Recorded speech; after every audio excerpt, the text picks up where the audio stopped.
So thank you for coming out. This is a, if you will, this is a repeat in many ways of what we did last year. In other words, last year was more of an informational meeting. We took comments, we collected information from you, concerns,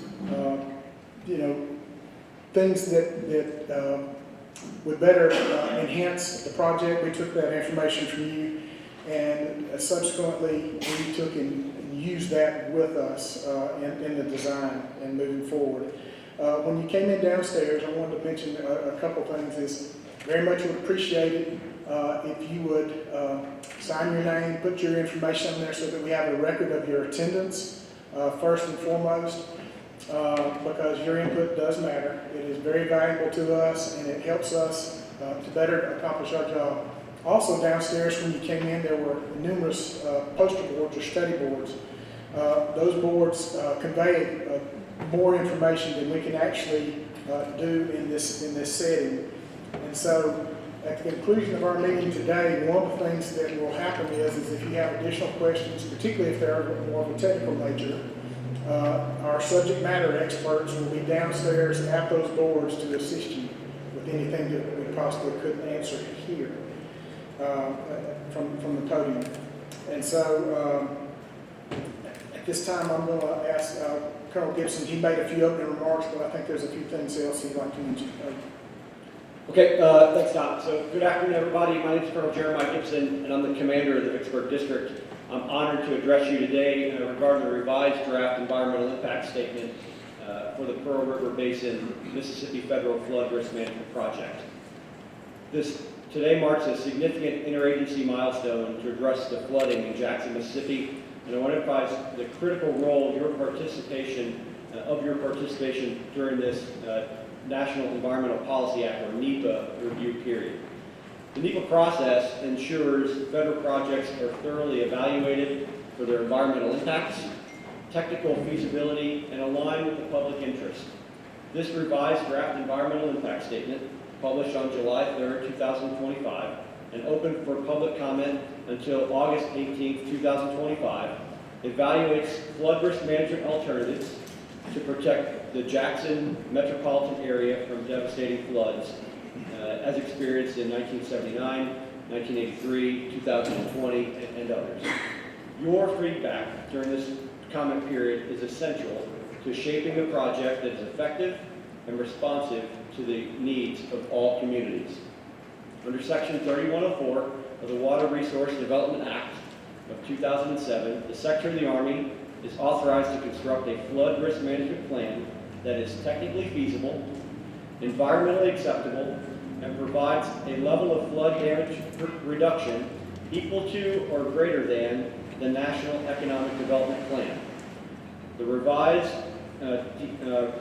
draft environmental impact statement assesses these criteria using the report to meet rigorous engineering standards while minimizing environmental impacts.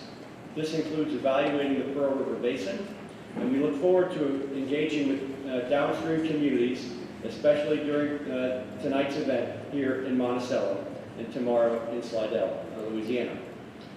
Our commitment is to deliver a project that is both practical and sustainable, preserving the natural resources of the Pearl River while protecting all communities. Your community input is the cornerstone of this process. The previous draft EIS, released last year in June of 2024, received over 6,000 comments, demonstrating the deep engagement of our stakeholders. This feedback prompted us to refine the project alternatives, ensure the proposed alternatives balance the technical flood risk reduction and environmental stewardship. By participating in the public meetings, written comments, or engaging through email or snail mail, you help us identify the concerns, refine the alternatives, and ensure public participation. Said another way, your voices ensure the solutions presented reflect the priorities to those where we live, where we work, and where we thrive in this region. We need to hear your thoughts and your recommendations. In closing, I urge you to engage in this NEPA process, attend our public meetings, and thank you. review the revised draft environmental impact statement, share your insights. Your participation ensures we develop the flood risk management solution that is technically sound, environmentally responsible, and reflective of our shared vision for a resilient area and communities. Thank you, and I look forward to the discussion today and feedback on the plan.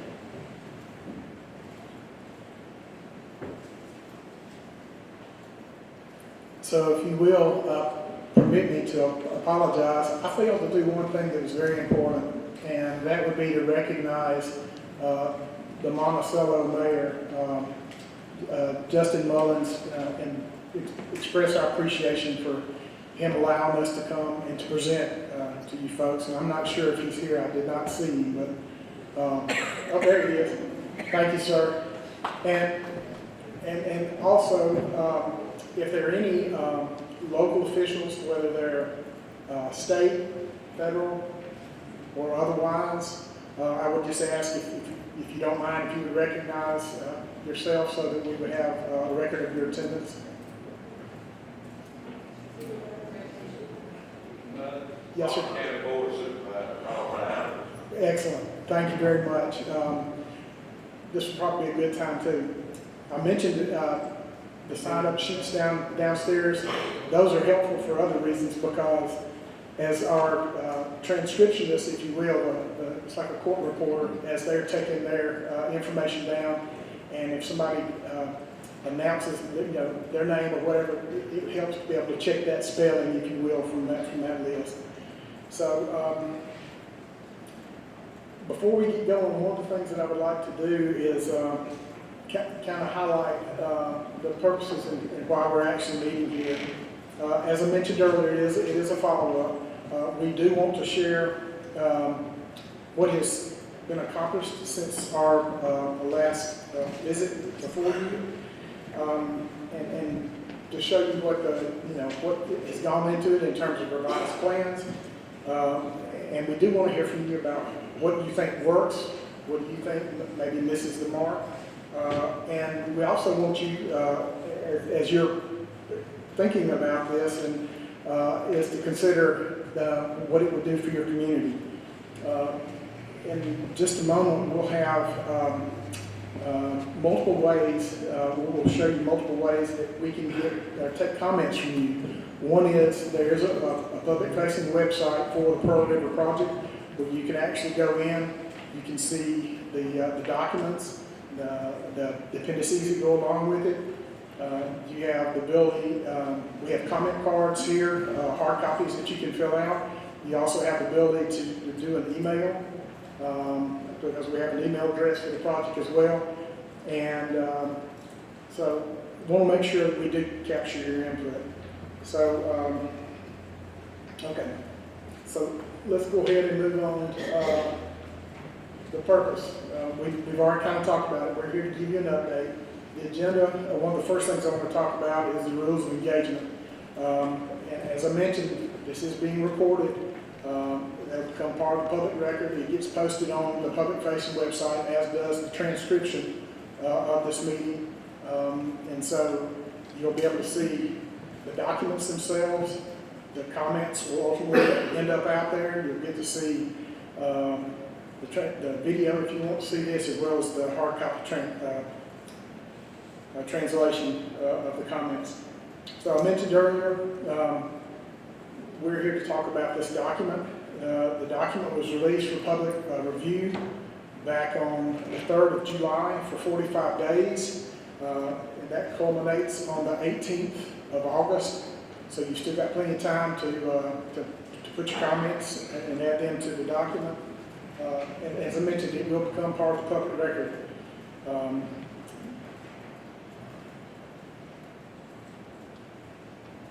The rules of engagement, I would make a couple of requests. One would be, when we finish our presentation, we would ask that if you don't mind, please hold your questions until after the presentation. We've got a microphone up front for you to come up and just ask. If you don't mind, please state your name and then what your concern is. The other thing we'd like to do, so that everybody has an opportunity to speak if they choose to, is please limit your your questions or your time to about 3 minutes, if you would. I will kind of moderate that. The other thing is, I think you can see all of that QR code over there. I'm not sure. It looks like it may run off the page, but anyway, there's a QR code, as I mentioned earlier. Take a snapshot of that with your phone, and you can then go to the website. We also have already discussed how you can provide your input. With that, I'm going to turn it back over to the commander, where he's going to physically talk about the document just a little bit.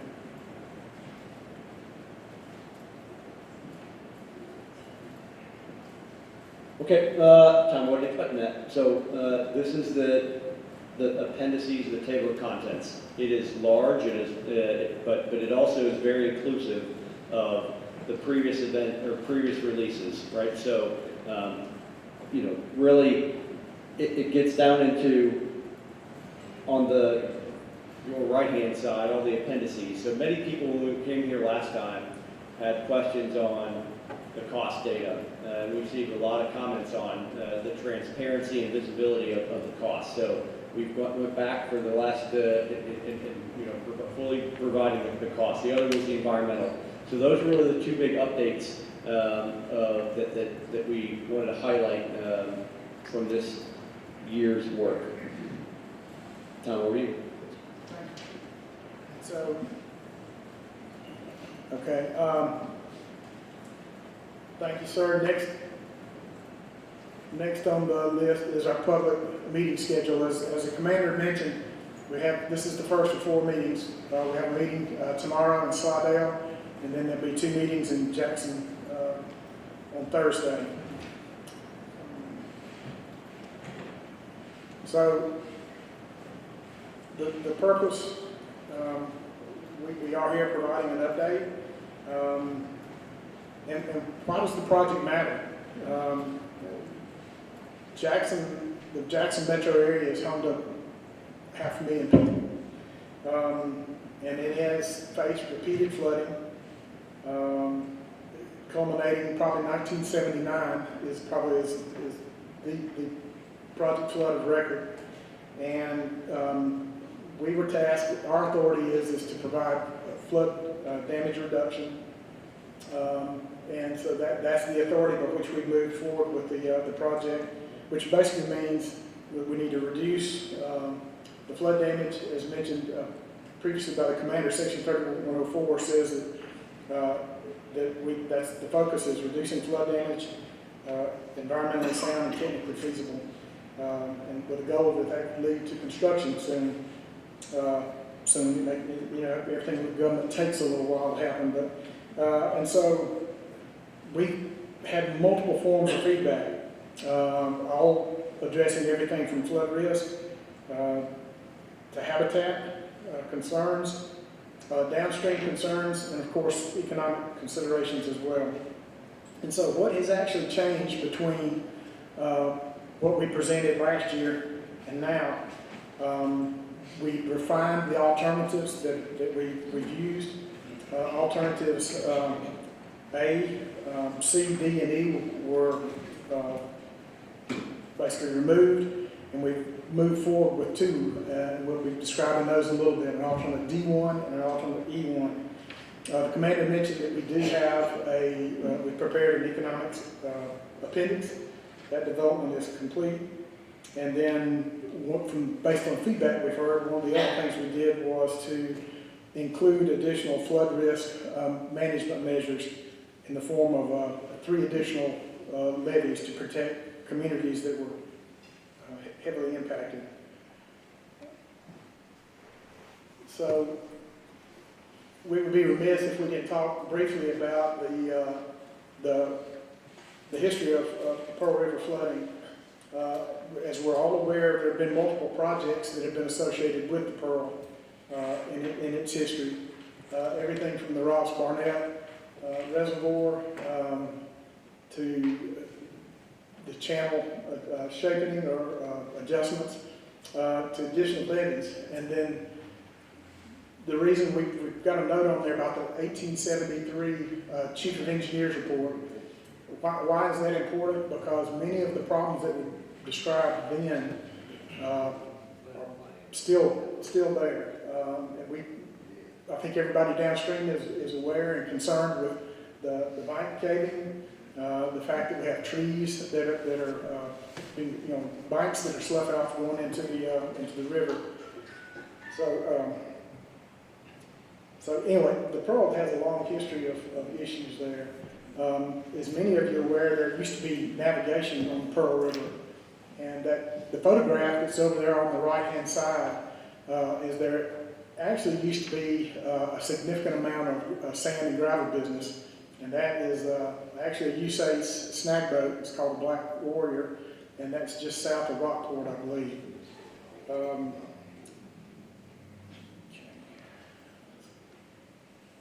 So now we're going to dive off a little bit more into what history has shown us. And so going all the way back to that Chiefs report we talked about in 1879, you can see there are some significant events that have happened in the, if you will, in the life of the Pearl. And we've already mentioned some of that. It would include like opening of Interstate 55. Of course, we mentioned Ross Barnett Reservoir, and believe it or not, when the interstate was, there was a significant amount of channelization in the river at that time when they were doing the construction and the addition of levees. So I'll let everybody take a look at this briefly.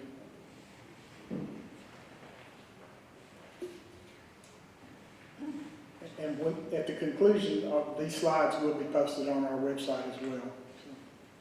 And at this time, I'm going to ask Brandon, if he will, to provide some feedback on the comments that we received last year.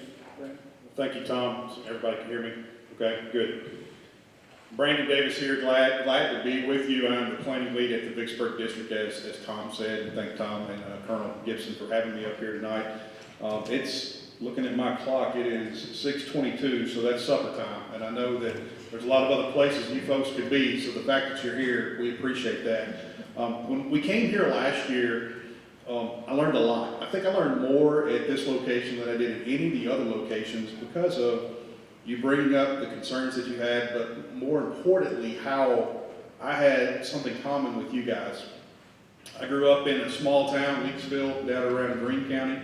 We're on the Chickasahee River. We also rely on the Leaf River. We have, I believe it was Georgia Pacific and Augusta.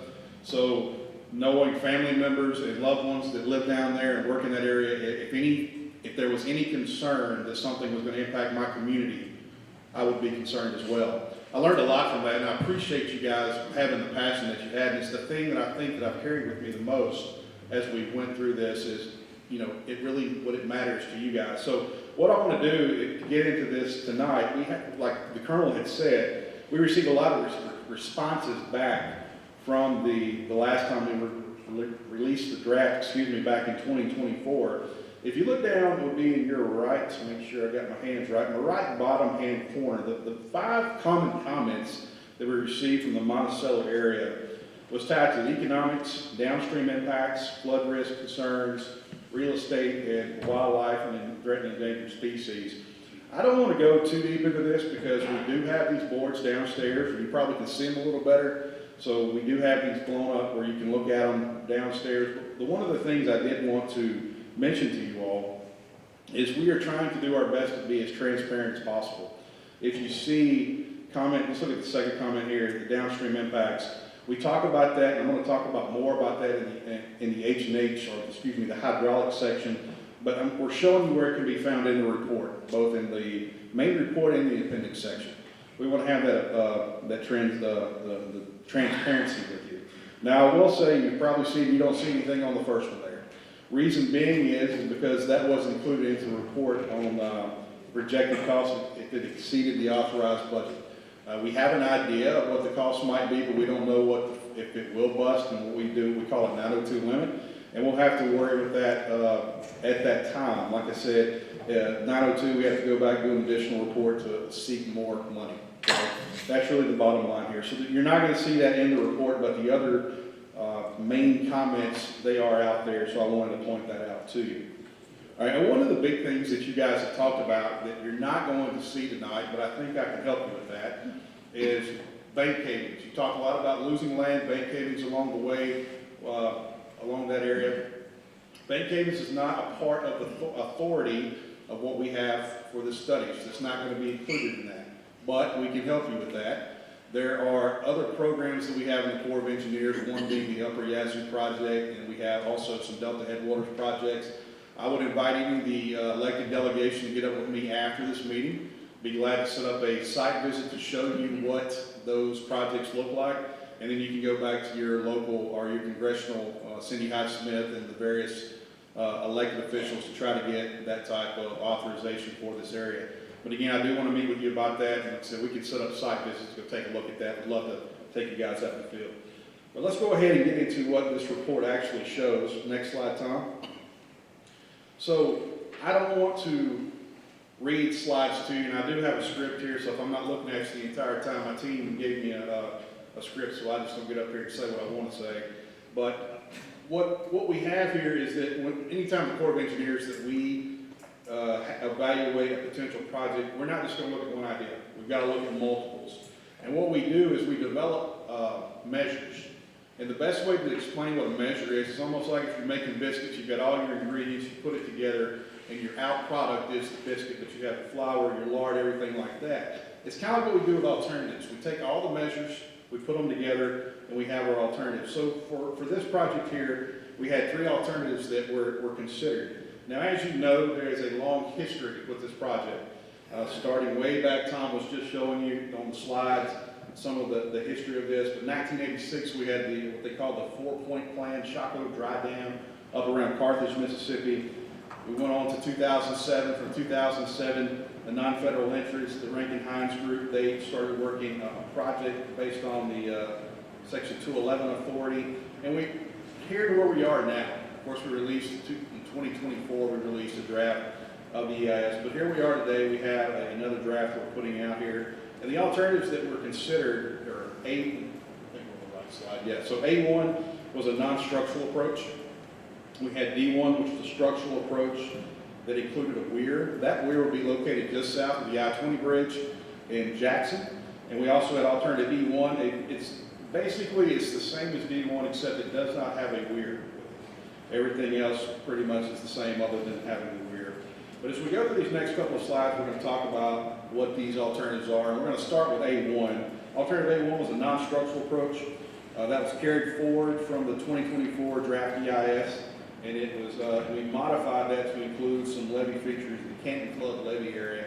It's one of the big comments we received from the citizens of the Jackson area was having more levee sections to protect their homes from the Pearl River. So there was levee sections added. A non-structural approach to flood risk management focuses on reducing damage and risk without building large physical structures like dams, levees, weirs, channels, things of that nature. Instead, what it's going to do is a strategy to adapt to the natural environment and helps people and properties stay out of harm's way. An example of that is, elevating a home, flood-proofing a home. Also, buyouts or relocations are examples of what you would see in a non-structural potential alternative. The successful implementation of A1 would rely on, and this is really one of the key points here, the success of A1 would rely on voluntary participation of qualified homeowners who may include additional costs incurred by the homeowner. So you have to have willing participants to be a part of an alternative like this. Typically what you see in the Corps of Engineers on these studies, we assume in the planning phase that it's going to be 100%, but we know that's not realistic. The reason we do 100% is for trying to estimate cost. Nationally, what you see somewhere around 35, maybe to 50% of participation rates, and that's people that own structures. So while alternative A1, it did garner a lot of support from non-governmental agencies and organizations and certain federal agencies, it did fall short of the effectiveness and practicability, making it insufficient for addressing long-term flood risk problems in the area, and it was screened from the project. A lot of it, again, as we talked about, having individuals willing to be a part of the program for home buyouts, flood elevation, or flood proofing their homes, In some of the areas where this non-structural plan would be implemented, a lot of these homes just didn't meet the criteria, so we screened it out from consideration. So now we go to the next slide, Tom. We're going to look at alternative D1. Alternative D1 focus on a comprehensive structural solution to reduce flood risk in the Jackson area. This approach includes a series of large-scale construction efforts to design and improve the management of the flow of water down through the Pearl River. I want to go through a couple of these things. I also want to make sure that we clear some of the confusion that we've had from various areas here. There is not going to be any dredging or anything to the main channel itself. So what's going to happen is going to be a deepening of the channel overbank area. And there is a great slide downstairs that I want you to take a look at that shows what the overbank areas look like. That's what we'll be going in to clean that area out to help with the flow of water and also creating more water surface elevation when you have high water events. But there's not going to be any touching of the actual river channel itself. It's just the overbank areas to allow for more water to move if you have a high event. Also adding federal levees. There are 4 key levees: the Canton Club, McLeod, Richland, and Caney Creek. They could be built to provide flood protection in 705 homes in the area that would benefit from these, and also 40 industries in the Jackson area so would benefit from having these levees added to the project. There is a new weir in alternative D1 and a fish passage. The weir will be built, would include the fish passage and low flow gate to maintain the aquatic connectivity, and it will support the local ecosystem. Very important that we don't try to do anything to disconnect the ecosystem from the Pearl all the way up to the Ross Barnett Reservoir. So there are measures added in there for that if a weir was selected.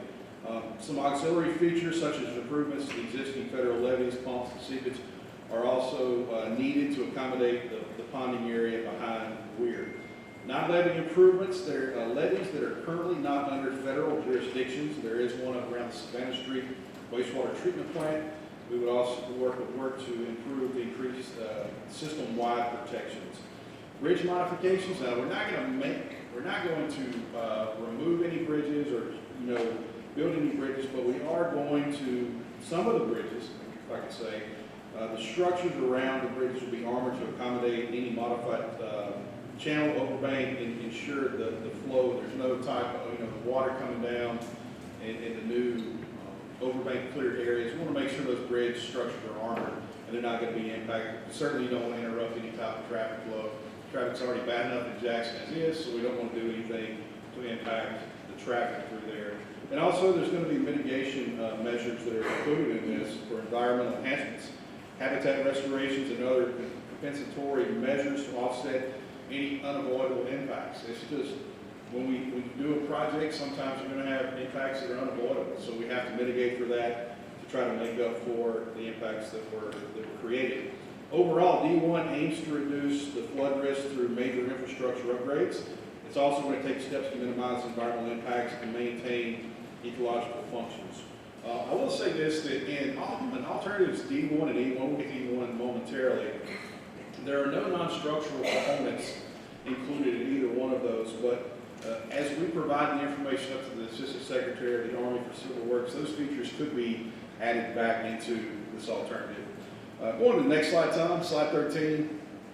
Alternative E1, as I told you, it is basically the same as D1. The difference is we take out the weir. So you have the open channel, but we still go in, we do the deepening of the channel overbank area. Again, there's not going to be any impacts to the channel itself. Still add the levees that we talked about at Canton Club, McLeod, Richland, and Caney Creek. Again, the big thing to take away from this is 705 homes and the 40 industrial structures that are being protected from these levees. Still going to have the non-levee improvements. The bridge modifications will probably still have to take place. And when I say that again, it's just armoring the structures of these bridges. We don't want to interrupt any type of traffic flow. And then the mitigation wouldn't be quite as much because of some of the features wouldn't be included in this alternative.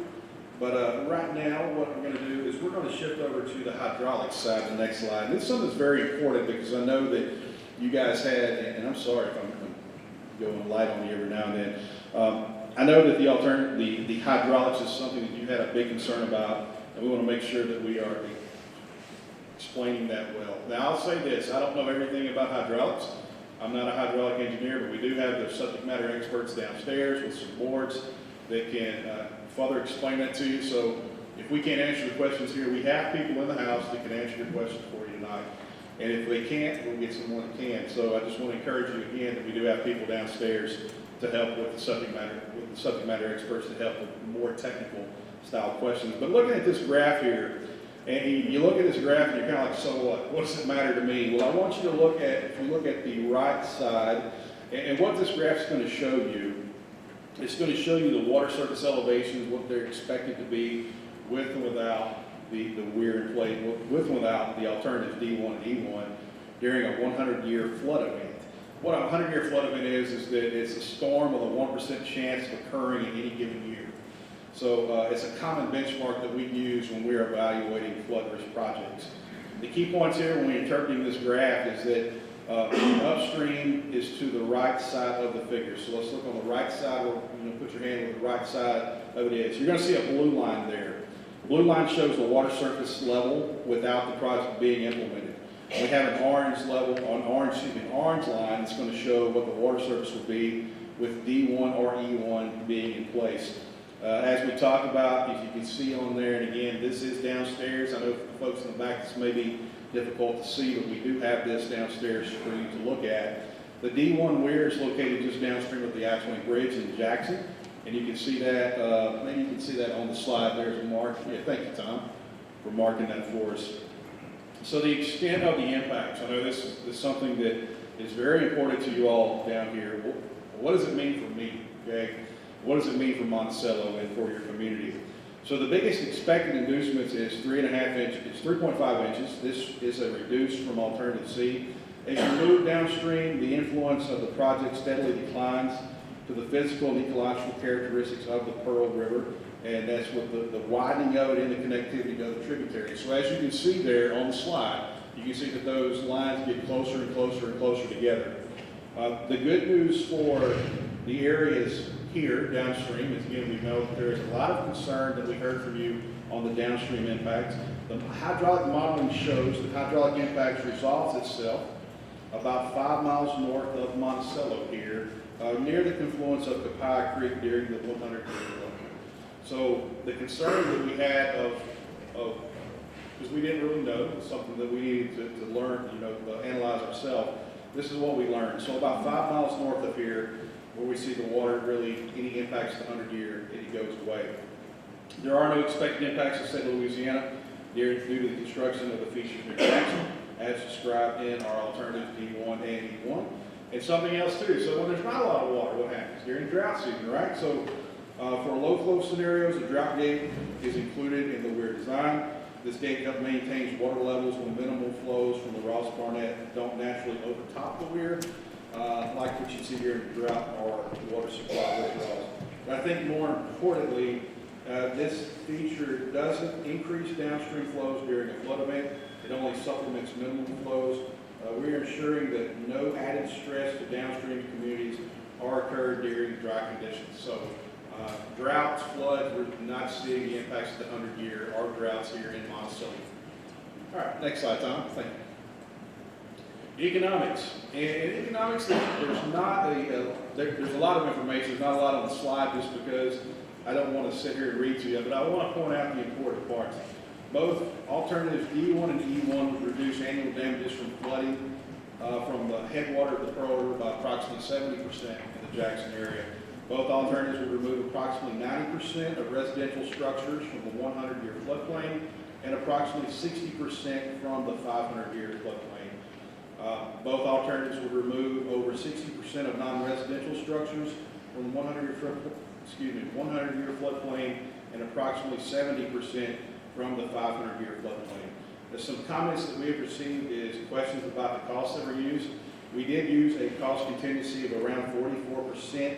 The reason we did that is based on the current level of design. There is some risk in the design that we have, and once we know decisions made by the Secretary of the Army, we can currently modify that. Our engineering regulation 1110-2-1302 It's updated as of June of 2023.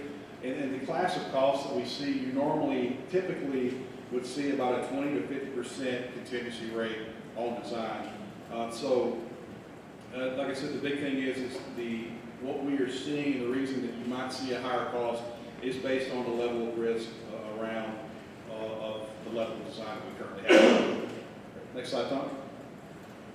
So the next few slides, we're wrapping this up, is going to fall on the environmental compliance of the project. And we have numerous threatened and endangered species that are potentially impacted. We have may affect, but not likely adversely affect, that's a lot to say, for the northern long-eared bat and the tricolored bat. Also, would likely adversely affect, but not likely jeopardize, would be the Gulf sturgeon, the ringed saltback turtle, the pearl river map turtle, alligator snapping turtle, Louisiana pigtail mussel, and the monarch butterfly. Also, USACE, and what we've worked with Fish and Wildlife Service to come up with those determinations. So USACE determined that E1 may affect, but would not likely affect all species mentioned in D1. Remember the difference between E1 and D1. E1 does not have the weir where D1 does. But you would possibly see some adverse effects, but not likely jeopardize the continued existence of the ringed saltback turtle, the pearl river map turtle, and the alligator snapping turtle with E1. Remember, we're going to be doing some overbank work with the banks, and that is some of the potential habitat area for these species. The U.S. Fish and Wildlife Service concurred with these determinations and provided reasonable and prudent measures and terms and conditions to implement that would minimize the adverse effects. These can be found in the biological opinion, which is Appendix D of the draft report. Implementation of these reasonable and prudent measures and terms and conditions are mandatory for the listed species. Should either alternative move to construction, there are steps that must be taken to reduce the impacts to the species or anything that's threatened and endangered. Habitat mitigation. The preliminary mitigation plans found in Appendix F of the document is being developed with the non-federal interest and our other resource agencies. We've had very good collaboration with the non-federal interest and Fish and Wildlife Service and EPA on the habitat mitigation. It's a general mitigation plan based on existing data that is specific to the project and to the area. The team has agreed on what the data assumptions and applied professional experience and judgment where appropriate. They have applied, professional experience and judgment where appropriate. This is where I'm having to read the script because I'm not an environmental guy, so I want to make sure I'm telling you the right thing. The lands identified by the non-federal interest are being assessed for forested habitat mitigation. These lands are within the Pearl River Basin and are available for acquisitions. Any riverine mitigation measures will be assessed in detail in a subsequent phase of the design, but prior to construction. So once we know what decision that is being made by the Assistant Secretary of the Army, we're going to have supplemental need that we have to do for this effort. We're well aware of that. Both alternatives would impact several ponds and oxbow lakes, which are considered equestrian habitat. However, D1 would create a larger but similar type of habitat, so mitigation will not be required as it would be self-mitigating. That's D1. For alternative E1, that same habitat would be impacted, but mitigation would be required as a weir would not create a large body of water or similar habitat for the riverine, or the equestrian, excuse me.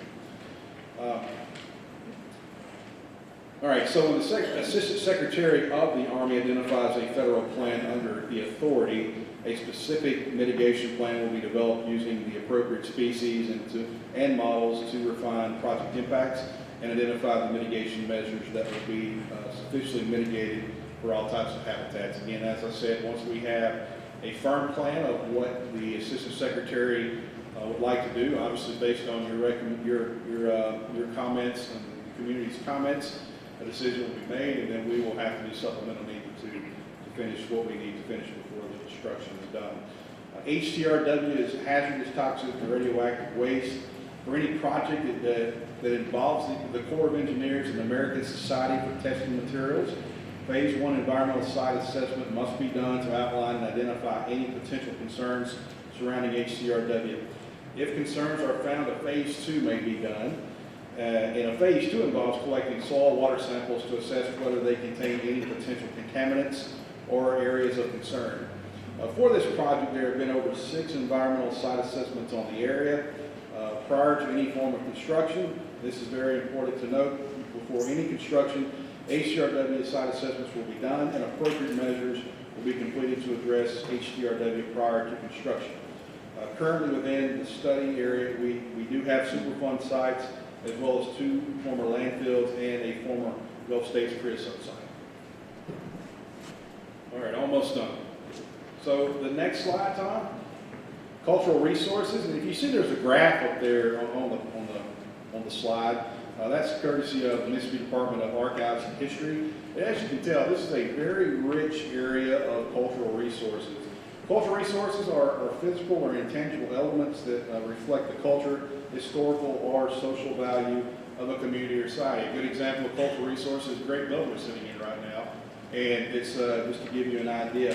As with all studies, these were considered in the revised draft EIS. Alternatives D1 and E1 have the potential to cause reasonably foreseeable adverse effects to historical properties, including National Register listed or eligible district sites or structures. Section 106 of the National Historic Preservation Act is a federal law that requires agencies to consider the effects of their properties on effects on their projects on historical properties before they are carried out. It preserves the cultural heritage and ensures that important historic buildings, site structures, and cultural resources are identified and considered during the project planning. The undertaking is complex and there may be impacts to historical properties with full effects. A programmatic agreement is being negotiated with the State Historic Preservation Office, or SHPO, tribes, and other stakeholders to avoid, minimize, and mitigate any adverse effects. The programmatic agreements will be finalized and signed before the record of decision, ideally before the final EIS. And I like to say that our team has done a great job of working with the SHPO to come up with what this programmatic agreement is.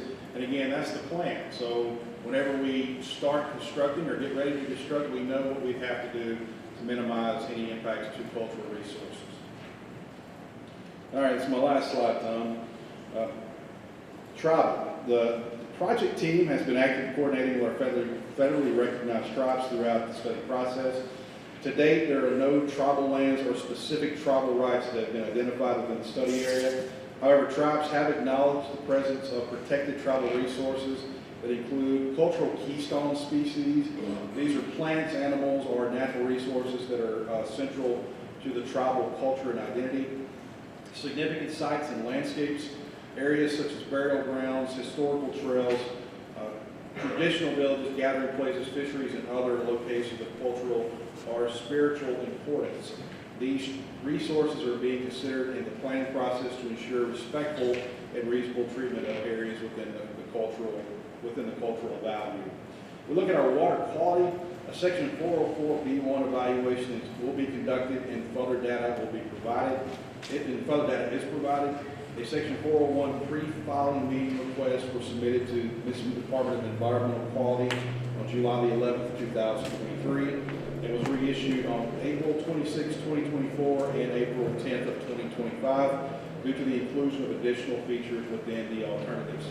Final thing I want to talk to you about tonight is recreation. Currently, it is quite difficult for the public access to the Pearl River in the study area. If you've ever been to Jackson, you know that. There's not a lot of ways to get down to the Pearl River up there. Because of much of the land along the waterfront is privately owned. There are only 2 public boat ramps, one at LaFleur Bluff State Park and another at the Ross Barnett Reservoir Dam. With a no-action alternative, public access to the river for recreational use will continue to depend upon existing flood control, operation, and maintenance, as well as managing future development around Jackson and central Mississippi. However, alternatives D1 and E1 do create the potential for public recreational opportunities. These incidental opportunities include boat ramps, kayak, canoe launches, camping areas, fishing piers, bikes, trails, things of that nature, places to watch wildlife, birds, things of that nature. Any construction associated with these alternatives will focus on the river channel and bank areas. This disputed by construction, and these potential recreational features will be studied in more detail as the project moves forward. So that's what I got for you, Tom, and again, thank you all for being here, look forward to hearing your comments. Again, I would like to meet with the elected delegation to possibly go up into the Delta to look at some of the projects on bank stabilization, things of that nature. So again, thank you all for being here tonight. Thank you, Brad. I'll stay here at the mic, I apologize. So you might be asking, so what are the next steps? So you can see where the star is there, that's where we currently are today. We're in the middle of the public review of the document, the revised draft. When the public comment period closes, there will be a time where we are incorporating comments, and we'll also be performing additional quality control efforts. The comments that are generated will become part of the final environmental impact statement. And we are anticipating our design quality control or our quality control efforts and our council reviews to occur between August and October. Once we are complete, there will be a final release to the public for review. It will be different from this current review in that it will be for viewing only. We will not be soliciting comments at the time, but it can vary anywhere from like 15 to 30 days, and after completion, then we would have a submission to the Assistant Secretary of the Army for Civil Works. So that concludes our portion of the presentation. As we mentioned, we really want your comments. We've also talked about multiple ways in which you can get those comments to us, and they're on the screen right here. And at this time, I would like to offer the opportunity for Mr. Mayor, if there's anything you would like to make a statement to this audience. I would like for you to have that opportunity to do so. Likewise, any of the local officials, the board, if you would like to address the group at this time. And if I could get you to step up to the microphone so that everybody can hear your comments. And then when we finish all of the comment process, somebody would like to maybe ask you to go downstairs so that you can get additional information from our subject matter experts. But I'd just like to offer the opportunity for comments now.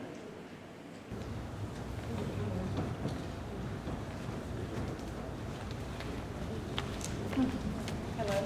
This is Martha Watts. I'm speaking for the Lawrence County Board of Supervisors. I think the public needs to know that this did not begin as a flood control project. In 2018, when I became aware of it, it was the One Lake project, that period, just the One Lake project.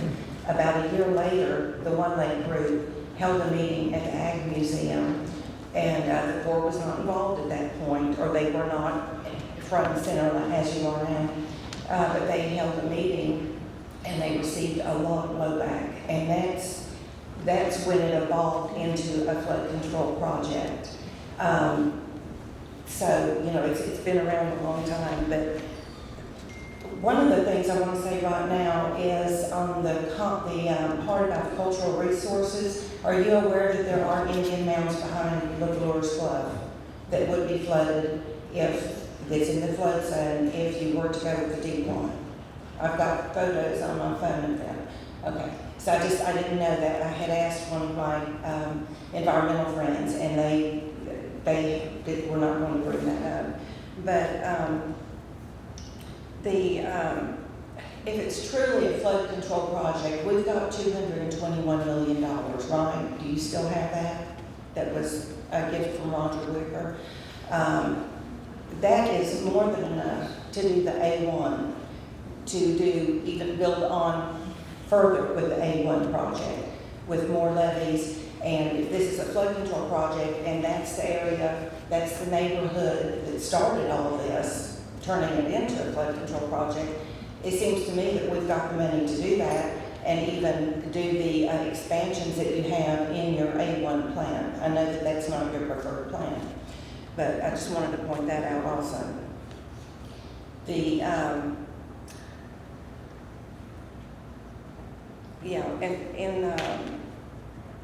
with the 221 million already in hand, it would be then be feasible to expand the A1 project to include targeted tributary restoration and additional levees, which was, I believe, the Corps plan in 2006.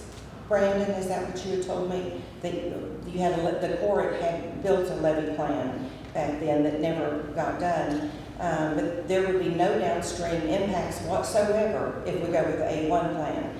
Very few environmental impacts, 10.5 acres versus, 2,500 acres or however many it is, 15, maybe down to 1,500 now, I don't know. So there's no question that alternative A1 would be a good way to go. I don't see that happening. I can kind of see the writing on the wall. Our concern, of course, is our largest contributor to our tax base. Georgia Pacific is sitting here behind me. They contribute $1.25 million per year in taxes to the county. They employ 525 direct employees, and when they have a shutdown, we've got 1,500 employees. They have to draw thousands and thousands of gallons of water a day. The lower the water, the higher the temperature. The temperature needs to be at a certain level for them to be able to use it. If the temperature is too high, there is a fix for that. It's an extremely expensive fix, but they can deal with higher temperatures. They cannot deal with no water.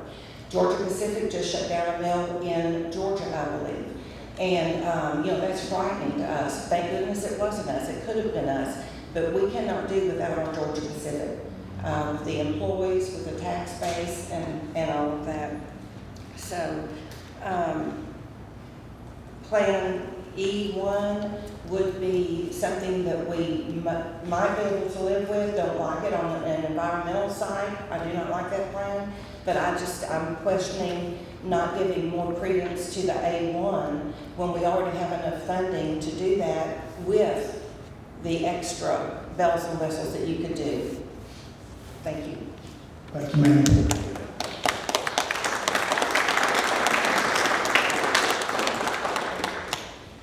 Good evening. Abby Brayman, Executive Director of Pearl Riverkeeper. Pearl Riverkeeper asked the Corps to reject the prohibitively expensive and environmentally destructive lake plan alternative D1. D1's price tag, an astronomical $900 million, comes with many other detrimental costs to our communities and our environment. U.S. Fish and Wildlife Service considers the Pearl River one of the most biologically diverse rivers in the country. The river supports 140 species of fish, 14 species of turtle, and 40 species of mussel. The Corps planning document states that D1 will cause major long-term negative impacts to fisheries and aquatic resources and destroy over 700 acres of rare wetland habitat. D1 will destroy 50 acres of public lands and wetlands at La Flores Bluff State Park, an urban oasis home to over 200 bird species. D1's community costs could include a compromised drinking water supply and permanent degradation of the water quality in the impounded lake area. The Corps warns of potential direct impacts to Jackson's water supply due to known hazardous toxic waste sites in the project area. Sediment buildup and sewage overflows will lead to further reductions in water quality.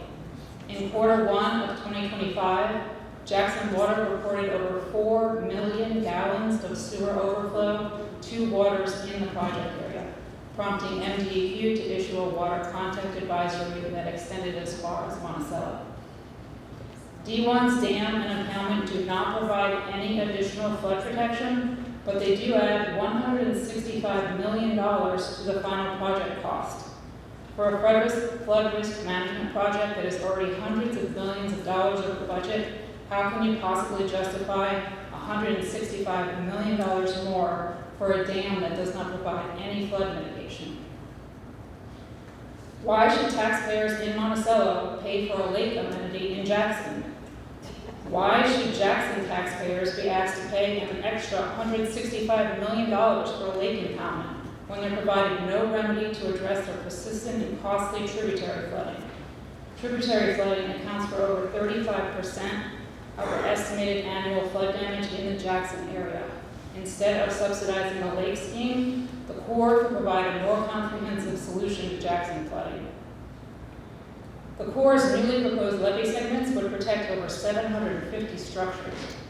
Pearl River Keeper would like to know if there's potential for the Corps to scale back some of the river overbank excavation associated with alternative E1 to reduce its bloated budget and environmental damage and enhance recreational opportunities along the river. We can't afford to ignore Jackson tributary flooding, destroy our public lands and wild spaces, and waste precious tax dollars on a development scheme. Instead, economic growth in Jackson can be achieved by reducing flood risk, which will improve property values and foster a more vibrant community. Pearl River Keeper urges the Corps to reject alternative D1 and instead prioritize levees, tributary drainage, conveyance at the river bridges, and a reduced all E1 excavation footprint. Thank you. Thank you, ma'am.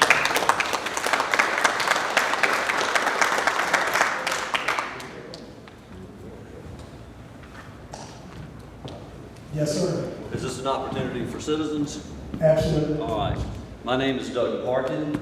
I am from Jackson, well, I'm from Madison. I own property in Jackson. I'm a member of Spring Lake Fishing and Outing Club, which is right where I-55 crosses the Pearl River in Jackson. You come past the Coliseum to the levee. Our property basically starts at the base of the levee, not exactly, but basically, and across to the other side of the river, almost to the base of the levee. We're the property that allowed the easement for the levees in the first place in the 60s. The Pearl River, an easement was granted for it to flow across our property. So we own the land under the Pearl River. We've had very little direct communication with the district regarding this since 2018. And I'm curious about that. I hope that will change. I'm also wondering why we have 81 acres, approximately 20 acres of Oxbow Lake. The remainder is riverbank and hardwoods and cypress swamp. Basically untouched since the club bought the property in 1909 and 1911. It's my understanding that all of that cypress swamp will be devastated, bulldozed, cleared bank to bank, and then you'll use mitigation to cover for that. I do not understand how you can mitigate old growth timbers and old growth forests with certainly lesser acres of new planted stuff. So I do not understand that. You're going to tend to interrupt the wildlife chain up that river, and there's a tremendous impact there that I'm really not sure has been well addressed and considered. I would be happy to show the tour of the property anytime you'd like to see it. Beyond that, I just am concerned that sometimes projects start out as can we do something and never really considering whether we should do it. And I do not think that this D1 and E1 projects are appropriate for that section of the river. I grew up there more than any other single person that I'm ever aware of, from the park all the way down to the city garage with my stomping grounds. I rode horses, fished it, hunted it, and explored every inch of it. I stood on the top of the Pearl River levee during the height of the '79 flood on the only dry spot between High Street and Fortification. Looking out back towards the city, I cannot possibly imagine that you could have contained the amount of water that was flowing all the way back to the base of High Street, where we were loading ski boats into the water to move materials out, and that much water being held on inside just by simply lowering the shelf or the bank of the river. So I don't see how this is actually going to cover that much water in the future. And it's just I'm not an engineer, certainly not a water person, but it's a real question that this would really make that much difference. So I thank you.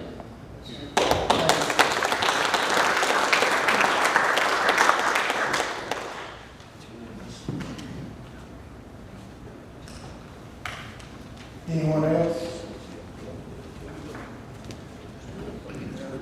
Yes, sir. All right, I'm Scotty McLeod. I live right cloud up there, I don't know how to spell his name. But anyway, I'm gonna iterate what Ms. Martha's talking about the paper mill. I worked there for 44 and a half years. Made a good living. Got friends still working there. You know how many gallons of water that thing takes a day? It pulls out that river. Do you have any idea? Do you? Yeah, a lot. Try 70 million. 70 million. And you say a weir not gonna impact us?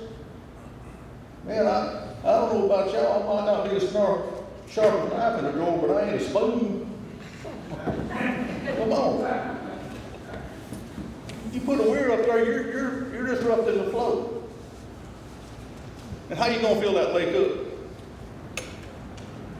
How you gonna fill it up? You gonna fill it up with a river? Man, this is crazy.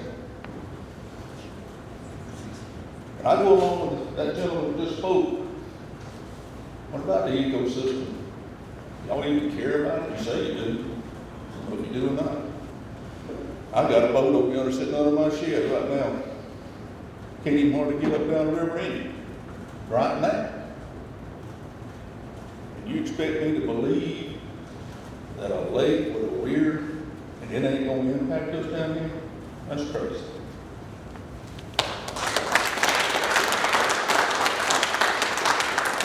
Thank you, sir.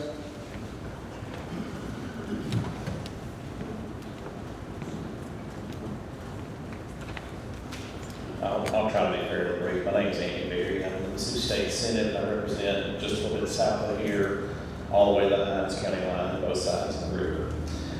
In 2024 legislative session, based on feedback from some of these meetings going back a couple of years ago, we realized that there had not been any real study of the Lower Pearl River.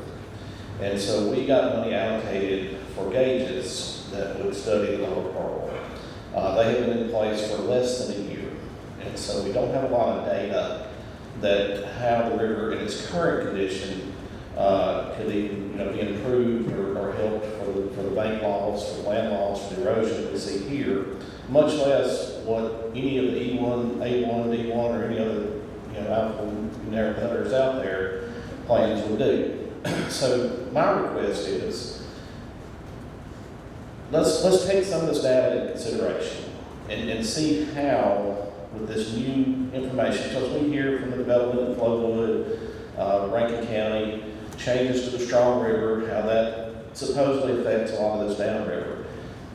Would it not be prudent to wait just a little bit and maybe consider some of this new data with these gauges that we've got? Because the Lower River has not been studied in years and years and decades.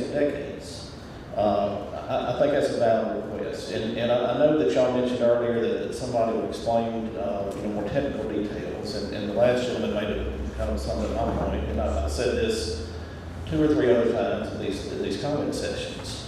Nobody south of I-20 will ever be convinced that another man-made structure is going to improve anything south of the river, south of I-20. I want to visit with someone after this, or if you've got somebody that can break it down in layman's terms in 2 or 3 minutes, I would love to hear how a weir or a dam or whatever is going to help anybody south of that dam. Thank you.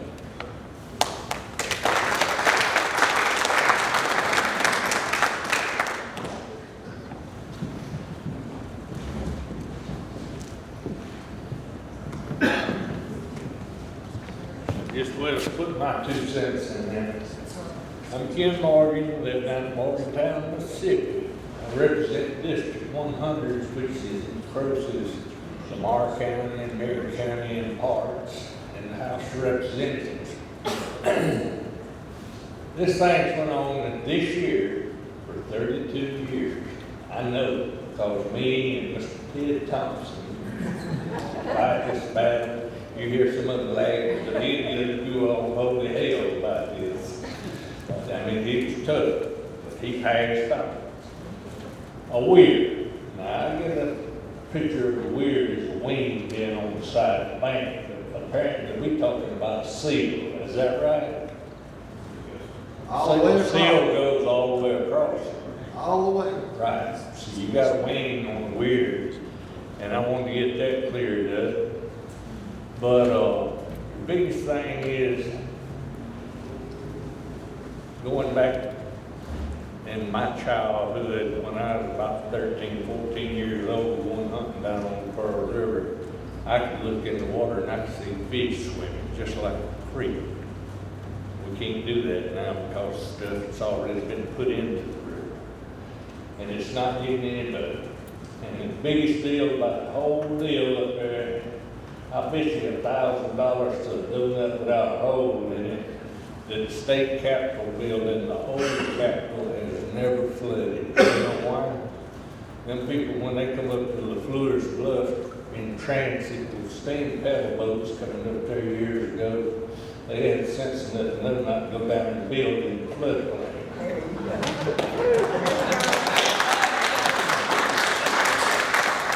But anyway, whenever cotton fields and corn fields around Pearl River got engrossed by the reservoir, things changed.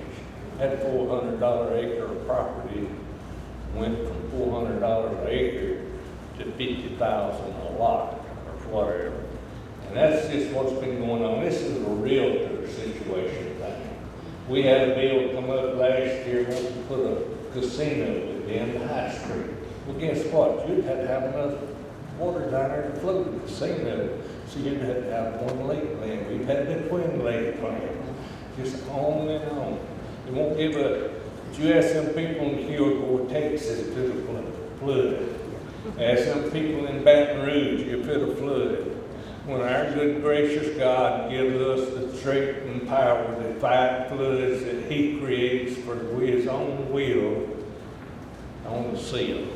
Because He's got to say the last say about the whole deal. And if you can't stand there and tell me that we can do this, and it's going to be 100-year flood, well, you don't know what's going to happen the day after tomorrow and the next day either one. And that's all I got to say about it. It's a bad issue. It's real estate venture. Totally. People trying to get money for building homes and all. And you got a lot of these people convinced that lives in this area that y'all talking about. Oh yeah, we all about that one lake plan. They're gonna come by my house and build me a brand new one up there on the hill somewhere. Wait to see if it happens.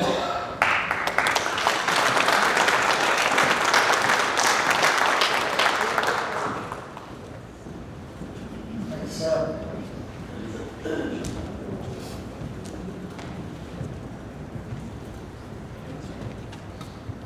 I'm not a smooth talker, I'm a plain talker. I'm the mayor of Monticello, Justin Mullins. I represent Monticello, but today I feel like I'm representing Oakville, Mississippi. That's where our land is, and we all grew up down there, my dad, grandma, all of us. Do thank y'all for coming. I am disappointed. A few weeks back I came up there and had a meeting, and I expressed what I felt like needed to be said here today. And the downstream studies that I told them we needed to hear about, we ain't heard. And my stance is this. Monticello's #1 priority is protecting every landowner in our community from new flood, erosion, and water quality risks. We expect y'all to provide us detailed, locally relevant modeling, real-time monitoring, and enforcement legal guarantee that no harm will be done down here. Thank y'all.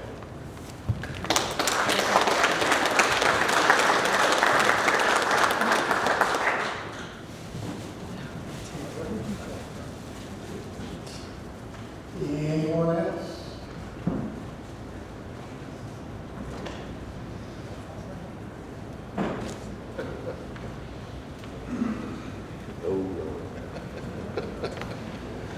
Hey, my name is Mike Ballard, so I don't have anything prepared.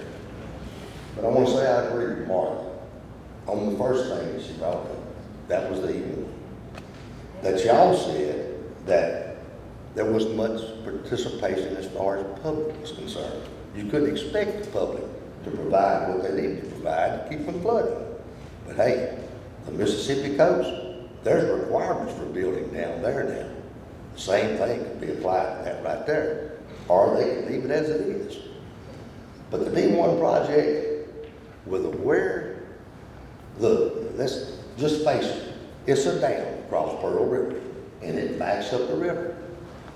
And you showed vividly on that board right there, the economic impact of how much it would provide and add to the economy around it. And there was a great deal of difference, 3-to-1 difference between D1 and all the other alternative projects without a weir. And that was economic impact, the big thing. Ross Barnett wasn't built for flood control. If it had been, and it was, we could mitigate a lot of the problems here. You brought up the Yazoo River and Senator Cindy Hyde-Smith. But that basin and that river's a whole lot different than the Pearl River from Ross Barnett Reservoir to the south. You can't put in pumps. You maybe could in Jackson to mitigate some of the flooding downtown Jackson if you built the levees up enough to protect Jackson. That's one thing you could do. The D2 alternative is much better than a weir being built across Pearl River and damming up Pearl River. That's basically what you're doing. You're damming up Pearl River because there's weirs all over Louisiana in a lot of rivers that I've seen, that I've been around, and all of that is really economic development for that area up there and serves us no purpose down here whatsoever other than damming up the flow of the river and as it should be naturally. Not gonna stand up here and preach much. I did contact our federal representative, senators, urged them to come here, to listen, to have input in, to listen to what their constituents had to say. None of them showed up. I would urge everyone here to contact your federal representatives, your senators, your representatives, and let them know your displeasure in anything that you have heard and what you've seen here tonight, because ultimately they hold the purse strings. They control their colleagues to an extent that they could write letters and extend out to their colleagues and send letters to shut all of this down if they wanted to. So I would urge everyone here, contact your federal representatives to let them know your displeasure in this and your feelings over this, and let them express your thoughts to these people right here. Thank you.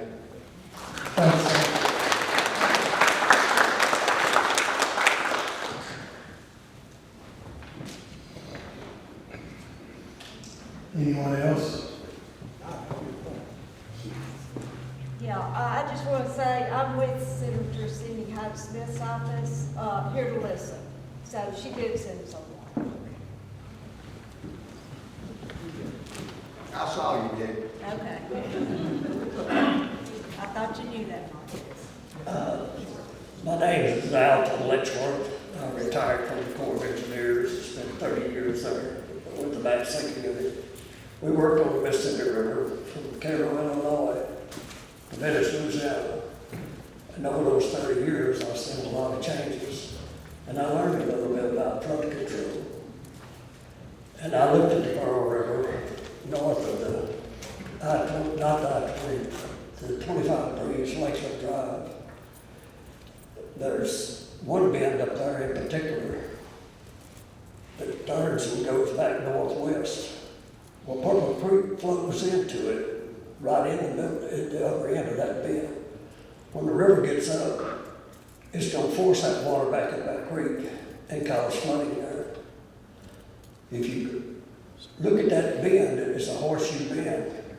If you go down below it and come across, take that loop out of it, that would increase the flow. Anytime you can increase flow, you stop flooding.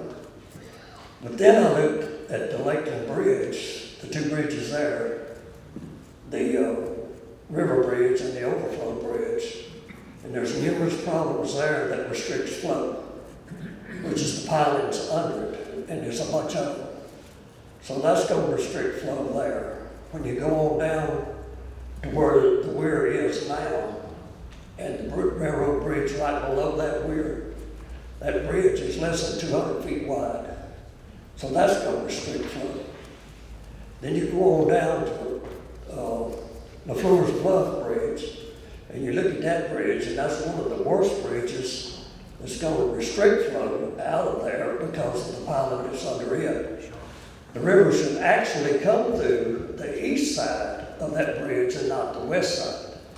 But the east side, on that side, it does come through there when the river does get up and starts flooding. So it's going to restrict the flow there. But on the east side, from the main pillar there, all the way on the east side, there's 12 pilings under that bridge, 12 or 13 pilings. All of those pilings are going to restrict flow.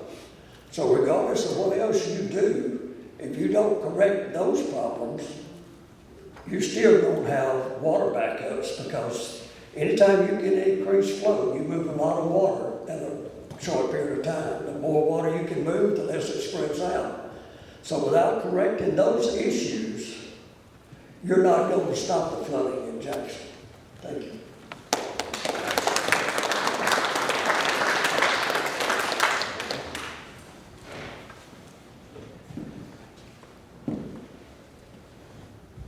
Anyone else?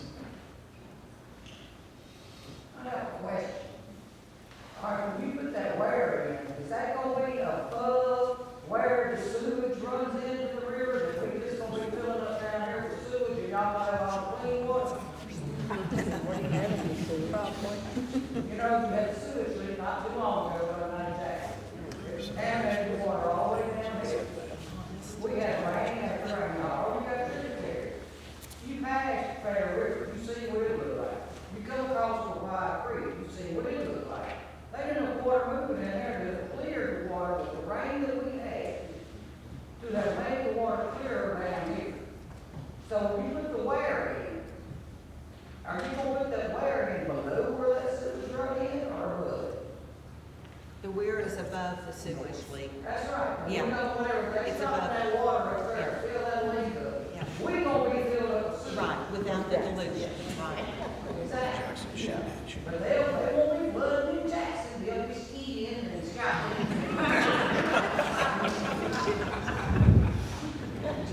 Yes, ma'am, thank you. Ma'am, could we get your name, if you don't mind? Williams, I'm sorry. Thank you, Mr. I Williams. own property on the river in Rockford. Thank you, we just want to make sure we get it transferred. Thank you. Anybody else?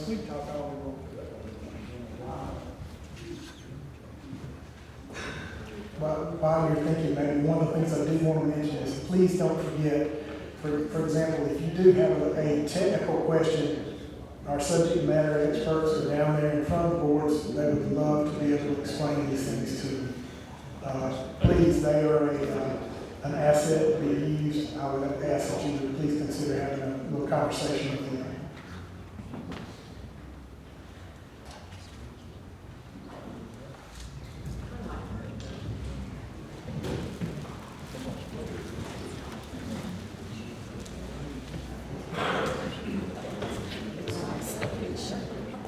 My name's Alicia Reynolds, and I've lived here for 80 years. And I just want to ask you something. First of all, if you as a group, have y'all been out here and looked at the river, the way it comes like an L, and when that water comes down, it makes a 90-degree turn nearly, and it's washing out. We've got buildings in danger of caving into the river already. And so you're saying that that won't have an impact, make this worse? To me, I've always thought the Corps of Engineers ought to be down here up in Monticello and trying to stop the erosion that's taking place. But you know, I've been to both meetings and I've listened to you speak. And sir, you need to slow down a little bit. Because I did not understand 3/4 of what you said because you read too fast. Now, I don't know if that's because you were nervous or not, but I've noticed that you speak a little bit different, slower than you did when you were reading. Okay? You are, that, for your other 3 meetings, I would suggest that. But, you know what concerns me is the lack of caring for people below Jackson. That's right. And what also concerns me is because I think this is a moneymaker for people, for realtors, and I hate to say it, maybe politicians and so forth that's in Jackson and elsewhere. I want to know who's going to own that property right next to that one lake. Okay? If I want to do one thing. I want to ask each of you a question. And I want you to be honest with me. And if you're not, then that's between you and your God. But sir, you know, you have these meetings because they're usually required. You usually have to have a community input so that you can file your report. Because they want you to go out in the community and ask their opinion. But sir, I want you to look at me in the face and say, and answer me yes or no. Is this a done deal? No, ma'am, it is not. It is not a done deal by any means. This group will do just what we mentioned earlier. We will take these comments back. It will influence the final EIS, the final environmental impact statement, and that in turn will be provided to the Assistant Secretary of the Army for Civil Works for him to consider what the next action would be. It is absolutely not a done deal. And who is this gentleman again? Adam? Adam Till. The person who was nominated to be the next Assistant Secretary of the Army for Civil Works is Adam Tell.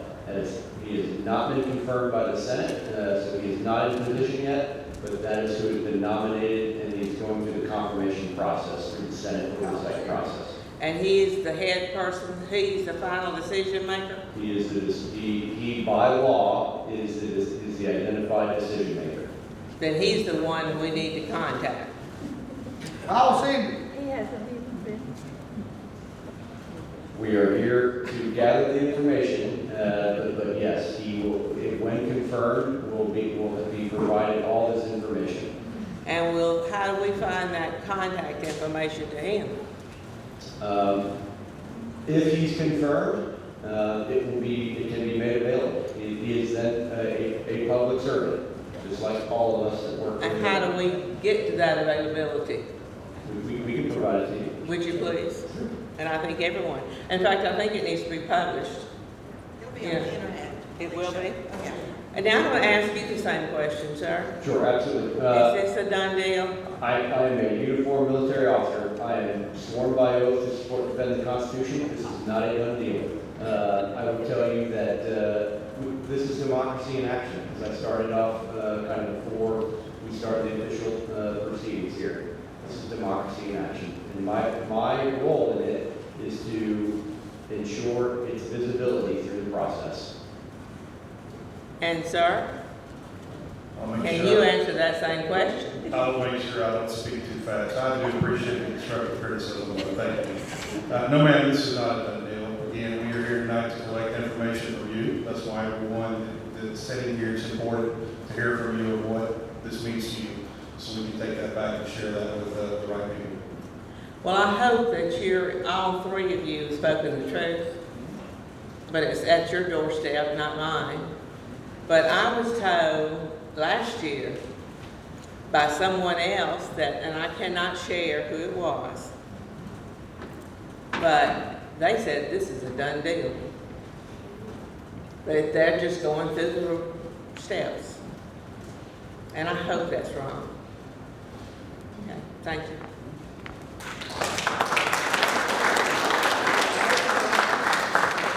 Thank you. These are not your enemies. These are good guys. This landed in their lap. They're having to figure it out. They're having to follow federal law and figure it out. They are not your enemies. They are extremely neutral. They are doing their job, and I think they're doing a fabulous job of it. They are being transparent. You can find any information you need on this, but these are not your enemies. These are the good guys. They just got stuck with this project, and I know they're ready to get it off their desks also. What happened to the one you talked about that you wish they'd go back to, which was A something? The A1? Yeah, or whatever. Yeah, the one you said was. Yeah, because there's no, it's just levies and it's just the A1. But they don't make the decisions. They narrowed all of these options down to these three. This card only mentions two of them, at D1. Well, yes, and I kind of disagree with that. The alternate A1, they do not really recommend that it made it into the DEIS.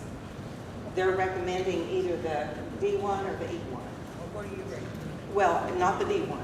It's an obstruction. And I told Colonel Gibson when we met in April, you know, you asked me, I don't remember your exact question, but I said, no obstruction in the river. That was the first thing I said was, we cannot take any obstruction in the river. And, you know, right here. So, y'all don't treat them like they're the bad guys, you know. We won't say it. I won't point out. Anyone else?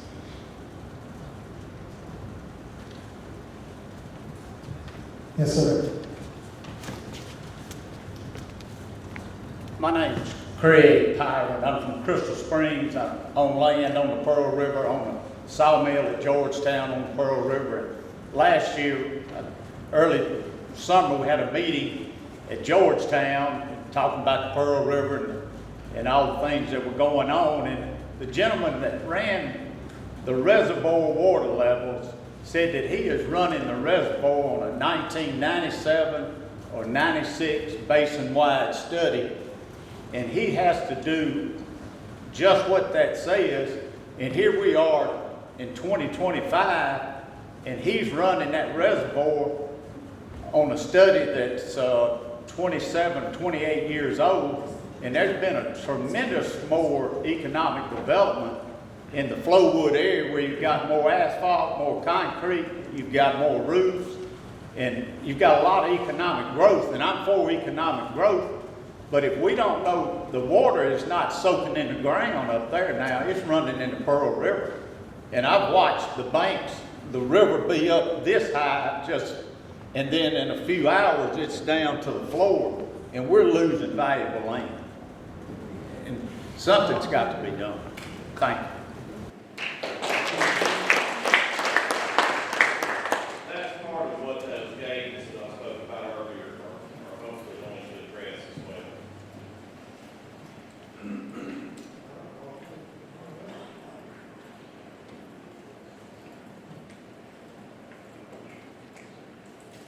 Anyone else?